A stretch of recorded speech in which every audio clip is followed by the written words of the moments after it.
Sa kani nga video ang north side of Cebu sa datong libuton gamit akong motor. Daghang nindot nga spots atong magian. So tara, ubanay ko ninyo sa akong adventure karon.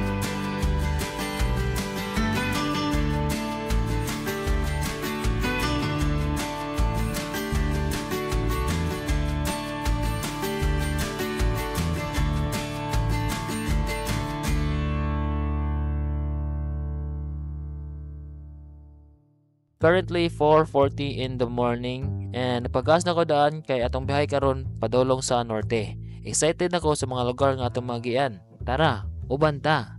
First stop, Danao. Gutom na kayo, so burger sa tadiri guys. Power up before padayon sa ride. After kaon, lahos na dayon mi. Phone lang sa atong gamiton karon kay na-dates na kong GoPro. Baka naman basin na mo sponsor o GoPro DJI Action Cam diha. Char! Dili gyud malikayan nga mohunong para motanaw sa sunrise. Moments like this, sulit kayo sa biyahe. Second stop, ang Little Batanes of Cebu, diri sa Tabogon. Grabe ka breathtaking ang view, presko kayo ang hangin, ug peaceful ang lugar. And perfect kayo para magpahuway gamay ug mag-enjoy sa nature.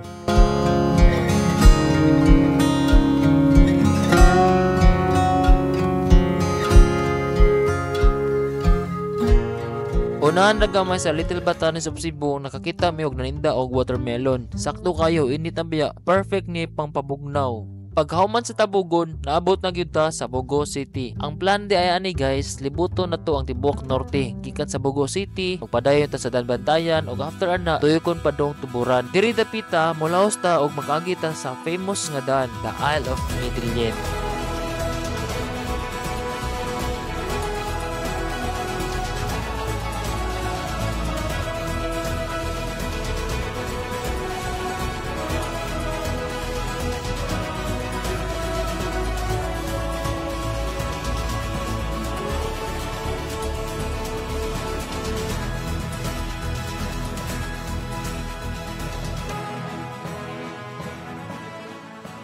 Naana ta sa boundary sa Daan Bantayan guys. Mao na ni ang pinakatumuy sa norte. Kini nga lugar mao ni ang Tapilon Port.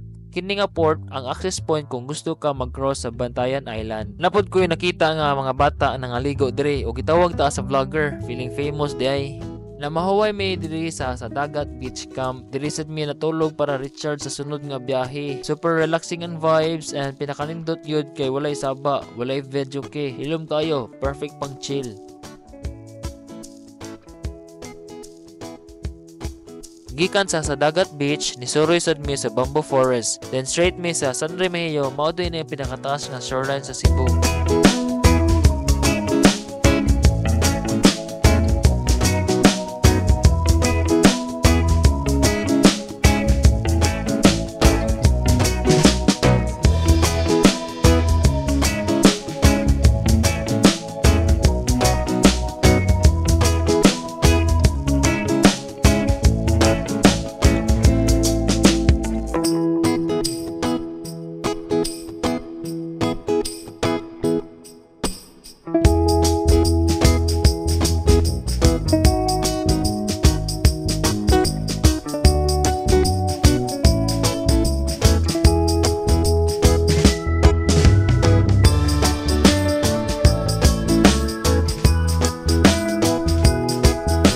Stop, Tuburan.